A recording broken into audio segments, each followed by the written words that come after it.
네, 안녕하세요. 저는 메타버스 플랫폼 사업자의 법적 책임 부분의 발표를 맡은 법무법인 디라이트의 황희진 변호사입니다. 저는 네, 네. 먼저 간단히 제 소개를 드리면 저는 디라이트에서 엔터테인먼트와 이커머스 개인정보 쪽 업무를 이제 담당하고 있고요. 저작권과 관련된 많은 자문들 그리고 이커머스와 관련된 법률들에 대한 굉장히 많은 자문들을 하고 있습니다. 네, 오늘 제가 발표를 맡은 내용의 목차는 다음과 같은데요. 간단하게 설명드리면 현재 이제 메타버스와 관련된 사업을 준비하고 계신 분들이 우리나라의 관련 법령이 어떤 것들이 있고 어떠한 신고를 해야 되는지 어떤 내용들을 사전에 서비스 안에 적용을 해야 되는지 그런 것들을 좀 자세하게 살펴볼 수 있는 발표로 준비를 하였습니다. 네, 먼저 메타버스의 산업 구조를 간단히 살펴보고 그 산업 구조에 따라서 어떠한 이제 법률이 적용되는지를 좀 설명을 드리고자 하는데요. 메타버스의 산업 안에는 이제 세 개의 플레이어가 있다고 보시면 될 것 같습니다. 플랫폼 사업자와 개발자 그리고 이용자로 구성이 되는데요. 플랫폼 사업자는 메타버스 생태계를 구축하고 관리하는 역할을 이제 담당하게 됩니다.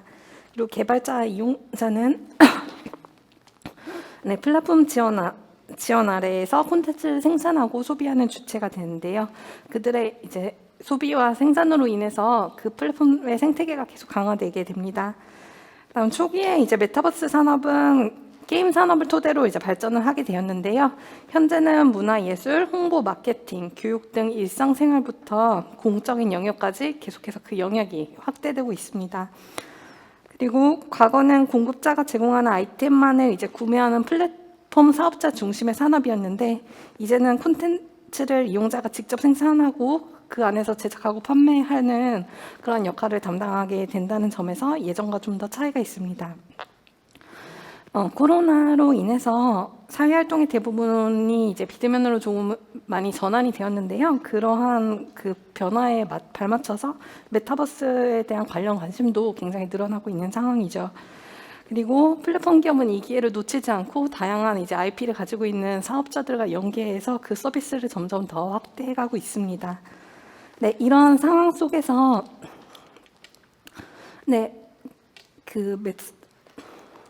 제가 감기에 걸려가지고 잠시만요. 잠깐 마이크 좀 꺼주실 수 있을까요?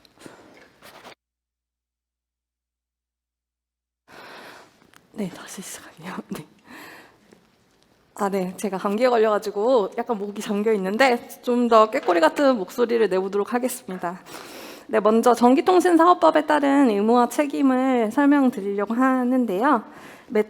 이 법령들 보시면 여러분 굉장히 놀랄 거예요. 왜냐하면 메타버스는 신사업이기 때문에 관련된 법령이 없어 이렇게 생각하고 계신 분들 굉장히 많을 것으로 생각되는데 사실은 기존에 있는 법령에서 굉장히 많은 부분이 메타버스 사업자에게 적용이 되게 됩니다.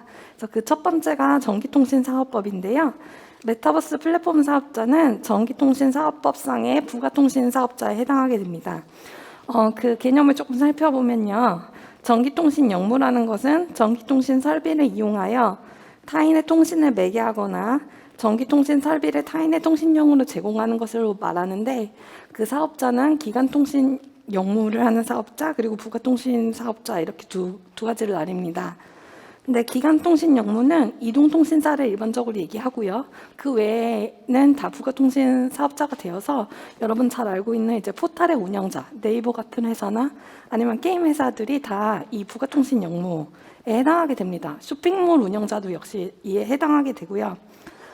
우리나라에서 부가통신 사업자 하려면 뭘 해야 되냐? 여러분들 바로 신고를 해야 됩니다. 네. 근데 자본금이 이제 1억 원 미만인 경우는 신고한 것으로 간주가 되기 때문에 그 구간 안에서는 이제 신고를 아직 안 한 상태로 사업을 하실 수가 있죠. 네.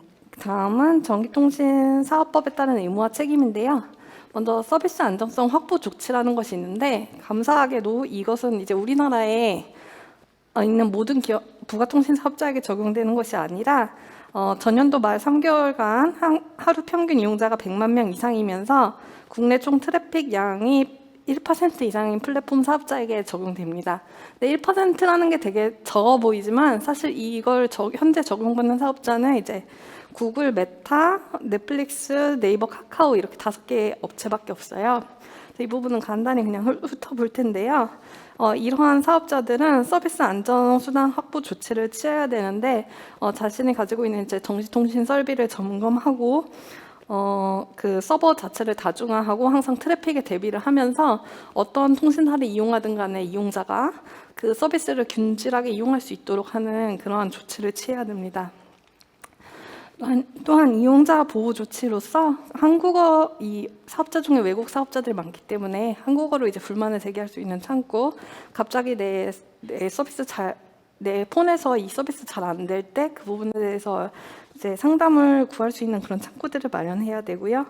그리고 이용요금을 합리적으로 결제할 수 있는 수단, 너무 어렵게 결제하는 게 아니라 합리적으로 결제 가능해야 되고, 그리고 이것들을 지키기 위한 지침을 마련해야 됩니다. 네, 그 다음으로는 불법 촬영물 등의 유통 방지라는 것이 있는데요. 이제 불법 촬영물이나 허위 영상물, 그러니까 딥페이크 같은 영상물, 그리고 아동이나 청소년을 성적으로 착취하는 그런 영상물들을 불법 촬영물이라고 하는데요. 이런 것들이 이제 발견되었을 때 즉시 차단하는 그런 조치를 취하여야 됩니다. 이와 관련해서 이제 불특정 다수의 이용자가 부호나 문자, 음성 등을 게재해서 서로 공유할 수 있는 그런 서비스를 제공하는 경우에는 전년도 매출액을 기준으로 10억 원 이상이거나 전년도 말 기준 직전 3개월의 하루 평균 이용자 수가 10만 명 이상인 경우에는 신고를 할 수 있는 기능을 마련하고, 그다음에 선제적으로 이용자가 이제 검색어를 입력하는 그 검색어에 따라서 불법 촬영물 등이 노출되지 않도록 하고, 또 불법 촬영물 자체가 업로드되는 것을 이제 방지하기 위한 조치 등, 그리고 그것에 대한 경고 문자를 올리는 등의 조치를 취해야 되는데요. 그 메타버스마다 각각의 성격이 다르기 때문에 아마 동영상 공유 자체 기능이 없는 메타버스들 아직은 많을 것이라고 생각이 됩니다. 그런 경우에는 이 부분 조금 더 느리게 대비하는 것이 좀 가능할 것 같고요. 다만 어디서든 동영상의 일부 짧은 부분이라도 이제 공유될 수 있고 올릴 수 있는 기능이 있다면 반드시 이러한 조치들이 취해지도록 해야 할 것입니다. 여기까지 전기통신사업법이었고요. 다음은 정보통신망법에 따른 의무와 책임을 알아보도록 하겠습니다. 메타버스 사업자는 정보통신망법상의 정보통신 서비스 제공자에 해당하게 되는데요. 그 정보통신 서비스 제공자는 영리를 목적으로 인터넷망을 이용해서 정보를 제공하거나 정보의 제공을 매개하는 자로서 그 정의가 매우 넓습니다. 그래서 아까 말씀드렸던 네이버 같은 업체, 게임 회사, 뭐 쇼핑몰 다 이런 것들 다 결국 정보통신 서비스 제공자에 해당하게 되고 메타버스 사업자 역시 예외가 아닙니다. 그러면 어떤 조치를 취해야 되냐? 먼저 여기에 따른 이제 신고 의무는 없고요. 청소년 보호 책임자 및 불법 촬영물 등 유통 방지 책임자를 지정해야 되는 경우가 있는데 이것도 이제 이용자와 그 매출액 요건이 있습니다.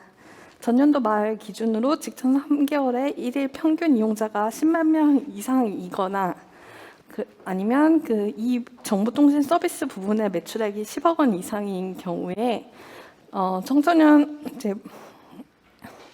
인 경우에 내가 만약에 우리 서비스 안에서 청소년 유해 매체물이 이제 제공되는 경우가 있거나 이것들이 제공되도록 매개하는 그런 기능이 있다면 청소년 보호 책임자를 이제 선정을 해야 되고요. 그 청소년 유해 매체물 매개 여부와 무관하게 불법 촬영물 등 유통 방지 책임자를 지정을 해야 됩니다. 이 책임자들은 그냥 가만히 있는 것이 아니라 각각 이제 예를 들어 청소년 보호 책임자 같은 경우는 청소년 보호 계획을 수립하고 그다음에 유해 정보에 대한 청소년 접근 제한과 같은 조치를 취해야 되고요. 불법 촬영물 등 유통 방지 책임자는 아까 말씀드렸던 전기통신사업법상의 불법 촬영물들의 유통 방지를 위한 조치 업무를 수행을 해야 됩니다. 그다음에 이 자기 서비스 안에서 청소년 유해 매체물이 이제 그러한 소정의 표시를 하지 않고 게재가 되었거나 청소년 접근 제한 조치가 취해져 있지 않은 것을 발견이 되면 바로 삭제할 의무를 부담하게 됩니다. 그다음 또 정보통신망법에 따라서 사생활 침해나 명예훼손 게시물 같은 것이 발견되면 그것을 이제 삭제를 신청해서 삭제 신청이 들어왔을 때 바로 삭제하거나 아니면 30일간의 한시적인 이제 차단 조치를 취해야 되는데요.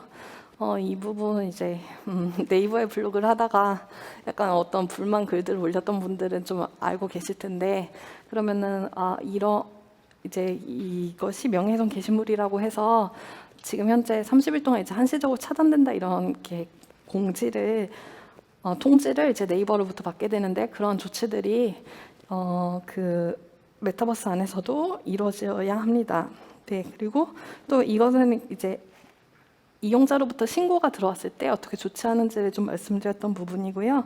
또 방통위 같은 경우도 역시 이제 정보통신 서비스 제공자에게 불법 정보의 처리를 이제 거부하거나 정지 제한 같은 것을 명할 수가 있는데요.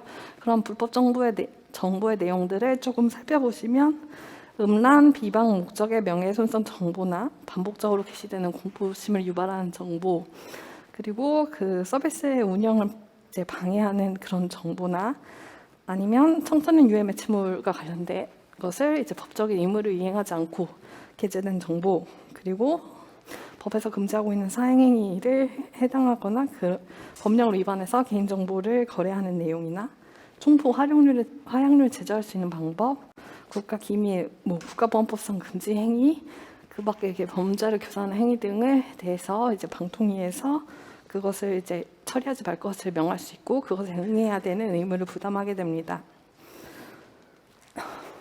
네, 그다음 정보통신망법에 따르면은 정보보호 최고 책임자를 이제 지정할 의무를 부담하게 되는데요. 다만 자본금이 현재 1억 원 이하이거나 소기업에 해당하거나 중기업 중 일부, 예를 들어서 개인정보 처리 방침을 이제 게재하지 않아도 되는 경우에 어떤 중기업 같은 경우는 이 최고 책임자를 지정하지 않아도 됩니다. 근데 이렇게 최고 책임자를 지정하는 경우는 과기부 장관에게 신고를 하도록 되어 있고요.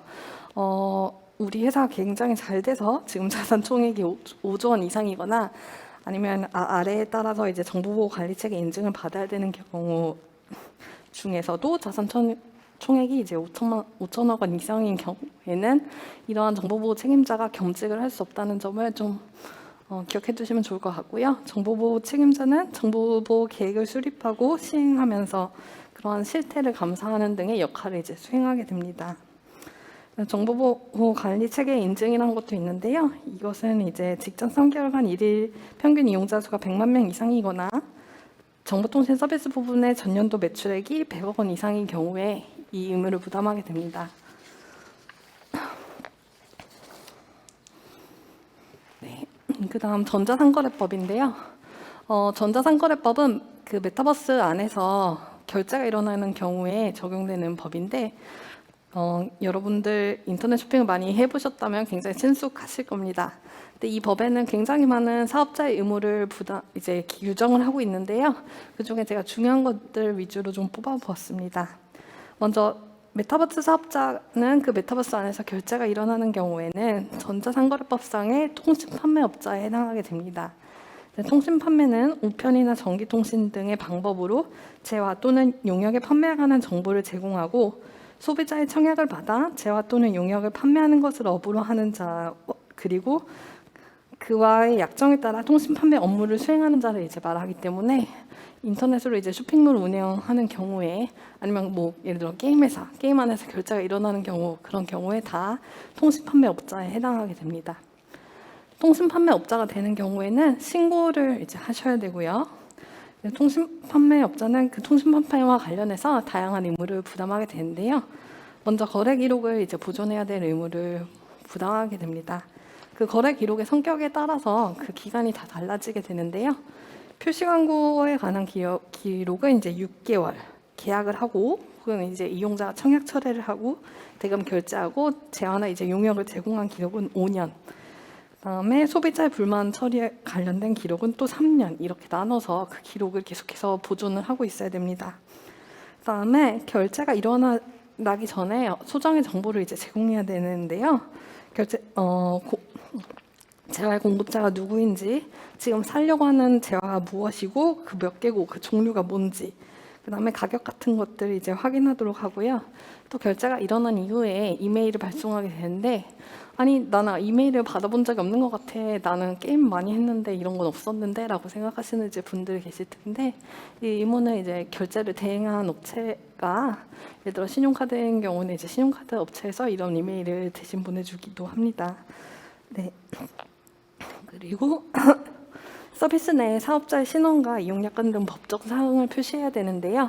온라인 이제 쇼핑몰 같은 것을 보면은 그 밑에 사업자의 정보가 기재되어 있고 이용약관이 게시되어 있는 것들을 여러분 많이 보셨을 겁니다. 그것이 그냥 하는 것이 아니라 이 전자상거래법에 따라 사업자가 부담하고 있는 의무 중에 하나이고요. 마지막으로 청약철회를 인정해 줘야 되는 그런 의무가 있는데, 청약철회가 이제 단어가 조금 어렵게 느껴지시겠지만, 여러분들 뭐 인터넷에서 옷을 사면은 7일간 아무런 이유 없이 환불이 가능하다는 것을 이제 알고 계실 텐데요. 그렇게 어떠한 사유가 없음에도 이 인터넷으로 이루어진 거래에 대해서 환불을 할 수 있는 그런 권리를 청약절하권이라고 이제 부르게 됩니다.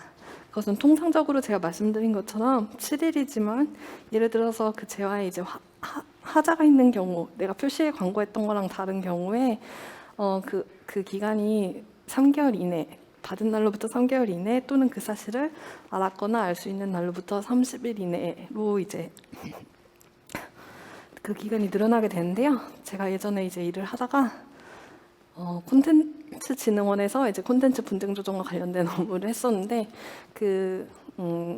아이템, 게임 안에서 이제 아이템을 샀는데 자기가 곰을 샀다. 근데 그 곰이 이제 날아다니는 곰이었는데 하향 패치가 돼서 이제 날아다니지 않는다. 근데 그것은 이제 청약 처리를 하겠다, 그런 이제 주장을 하는 사건이 있었습니다. 근데 그런 거 이제 잘 보시면 표시 광고에서 실제로 이제 곰이 날아다니는 곰으로 이제 표시되었느냐 뭐 이런 것들 물어봐서, 그것이 실제 표시 광고밖에 그 판매가 된 상품인지 아닌지를 이제 살펴보게 되는데요. 메타버스 안에서도 그러한 이제 분쟁들이 발생할 수 있을 것으로 보입니다. 마지막으로 이제 저작권법에 따른 의무와 책임인데요. 메타버스 사업자는 저작권법상의 온라인 서비스 제공자에 해당할 것으로 보입니다. 이제 온라인 서비스 제공자의 정의는 무엇이냐면, 이용자들이 정보통신망에 접속하거나 정보통신망을 통하여 저작물 등을 복제 전송할 수 있도록 서비스를 제공하는 자인데요. 메타버스 안에서 아직 이제 구도화되지 않은 경우에는 뭐 채팅 정도 하고, 아마 그 저작물들을 서로 구체적으로 파일 같은 것을 이제 전송하고 그런 기능은 많이 없을 수도 있는데, 예를 들어서 여전히 그런 경우에도 그 아바타를 어떻게 꾸미냐에 따라서 타인의 저작물을 이제 침해하는 경우가 있을 수도 있을 것 같고요. 그렇게 꾸며진 이제 아바타를 그 세계에서 이제 움직이게 하고, 그런 것들이 어떻게 보면 저작물의 복제나 전송에 해당할 수 있을 것 같습니다. 또 일반 이제 이용자에게 열려 있지는 않지만, 예를 들어 하나의 공간을 대관을 해서 거기서 자기의 그림을 전시한다든지, 그런 서비스가 이제 메타버스 안에 들어있는 경우에는 여전히 이러한 이제 온라인 서비스 제공자의 의무를 좀 주의 깊게 보실 필요가 있는데요. 그 의무는 이제 침해 저작물의 전송을 중단할 의무입니다. 이제 온라인 서비스 제공자는 서비스를 이용한 저작물 등의 복제 전송에 따라서 저작권이나 저작 인격권 등 저작권법상 인정되는 자신의 권리가 침해됨을 주장하는 자가 있으면은, 그 요구를 받은 날로부터 3일 이내에 그 해당 그 저작물의 복제 전송을 그 서비스 안에서 중단을 해야 되고, 그 사실의 권리를 주장하는 사람과 실제로 그 문제가 된 게시물을 게시한 사람에게 이제 알릴 의무를 가집니다. 그래서 복제 전송을 한 자는, 그러니까 올린 침해자인 거죠. 그러니까 침해자라고 주장이 된 사람, 그 사람은 이제 자신의 복제 전송이 정당한 것임을 소명을 해서 재개를 이제 요구를 할 텐데요. 그런 경우에 그것을 이제 관련 자료를 받아보고 이제 판단을 해서 정당한 권리를 보유했다는 사실이 이제 확인이 되면은 그것을 이제 다시 재개시할 것임을 양쪽의 당사자에게 이제 알려야 되는데요. 그것을 이제 내가 결정을 해서 바로 이제 게시를 해서는 안 되고, 내가 이 복제 전송의 재개 요구를 받은 날로부터 7일 이후, 19일부터 14일 이내의 기간 안에 어떤 날로 이제 재개를 할 거야라는 사실을 알려야 됩니다.